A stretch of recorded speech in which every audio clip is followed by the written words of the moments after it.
ஜனசக்தி குரல் முதன்மை செய்திகள். வல்லம்புதூர் ஊராட்சியில் குளத்தில் மீன் பிடித்தவர்கள் மீது உரிய நடவடிக்கை எடுக்காவிட்டால் வட்டார வளர்ச்சி அலுவலகத்தை முற்றுகையிட விடுதலை சிறுத்தைகள் தீர்மானம். தஞ்சாவூர் விடுதலை சிறுத்தைகள் கட்சியின் தஞ்சை மேற்கு மாவட்ட 17வது மாவட்ட செயற்குழு கூட்டம் செங்கிப்பட்டி ஓவியா திருமண அரங்கில் மேற்கு மாவட்ட செயலாளர் தமிழன் தலைமையில் நடைபெற்றது.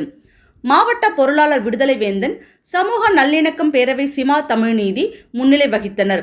கூட்டத்தில் கடந்த 28ஆம் தேதி வல்லம்புதூர் ஊராட்சி தலைவர் சாரதாவின் கணவர் பழனிசாமியை சாதி இந்துக்கள் கடுமையாக தாக்கி 12 நாட்கள் மருத்துவமனையில் தீவிர சிகிச்சை பெற்று திரும்பியுள்ளார். ஊராட்சியில் உள்ள குளத்தில் ஊராட்சிக்கு சொந்தமான ரூபாய் 2 லட்சம் மதிப்புள்ள மீன்களை பிடித்து சென்ற சாதி இந்துக்கள் மீது உரிய நடவடிக்கை எடுக்க இல்லையெனில் விடுதலை சிறுத்தைகள் கட்சி சார்பில் வட்டார வளர்ச்சி அலுவலகத்தை முற்றுகை போராட்டம் நடத்துவதென்றும், மே 24ஆம் தேதி சென்னையில் நடைபெறும் விருது வழங்கும் நிகழ்ச்சியில் தஞ்சை மேற்கு மாவட்டத்தில் இருந்து அனைத்து ஒன்றியங்கள் சார்பில் திரளாக பங்கேற்பது என்றும், தமிழ்மண் சந்தா தஞ்சை மாவட்டத்தில் அதிகப்படியான சந்தாக்களை மேற்கு மாவட்டம் சார்பில் திரட்டி மாநில நிர்வாகத்திடம் அளிப்பது தீர்மானங்கள் நிறைவேற்றப்பட்டது. முன்னதாக தஞ்சை மேற்கு மாவட்ட பொருளாளர் விடுதலை வேந்தன் 50ஆம் அகவையொட்டி அவருக்கு மாலை அணிவித்து கட்சி நிர்வாகிகள் வாழ்த்துக்களை தெரிவித்தனர்.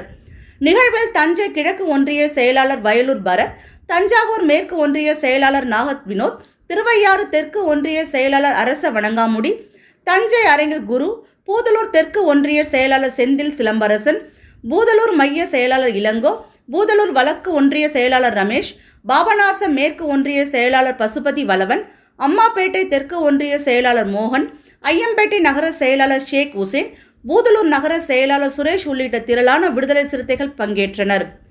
ஜனசக்தி குரல் செய்திகளுக்காக தஞ்சையிலிருந்து கருணாகரன்.